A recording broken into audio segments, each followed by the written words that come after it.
In the small Macedonian city of Pella, a boy was born into a world consumed by vengeance.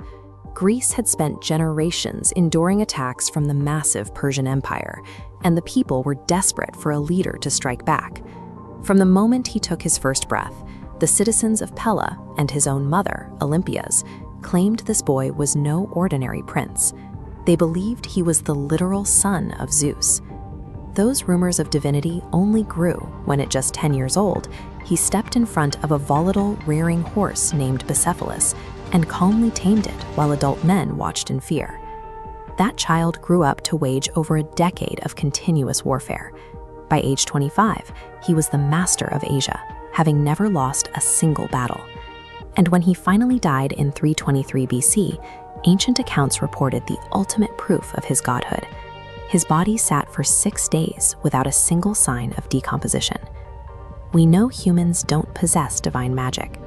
So to understand Alexander, we have to look past the mythology and see exactly how a mortal in his 20s engineered feats that convinced the ancient world he was a god. Alexander's tactical edge came from 3 years of intensive tutoring under Aristotle, who focused on diplomacy and psychological restraint. That training allowed him to accurately predict and exploit the movements of the Persian king Darius III. This map illustrates the massive Trivduswarity. Alexander brought 27,000 men to the field. Across from him, Darius commanded a force exceeding 100,000 soldiers. Alexander used a calculated bait and switch. He marched his men toward the edges of the battlefield, forcing the Persian wings to follow.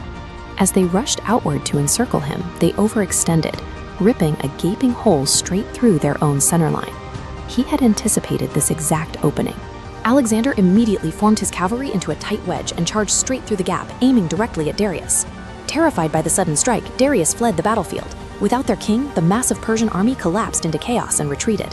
These victories seemed supernatural to onlookers, but they were the direct result of strict Aristotelian logic applied to battlefield geometry.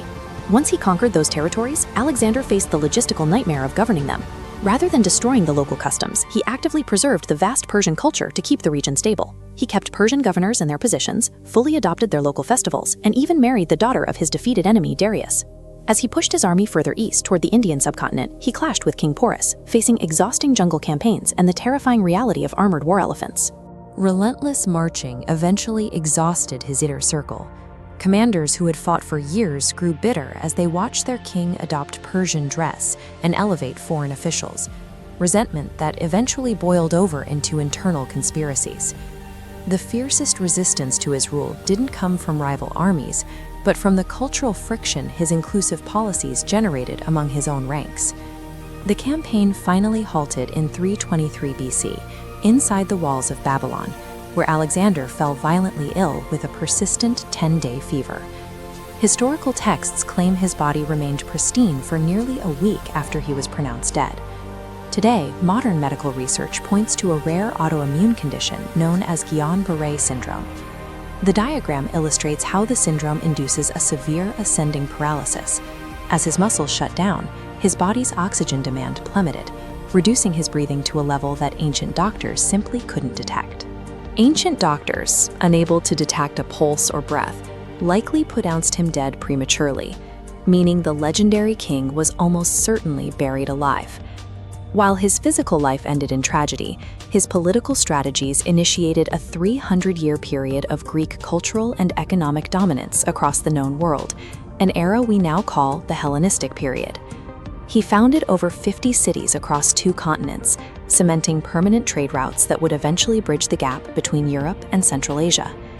Alexander bled, suffered, and died just like any other human.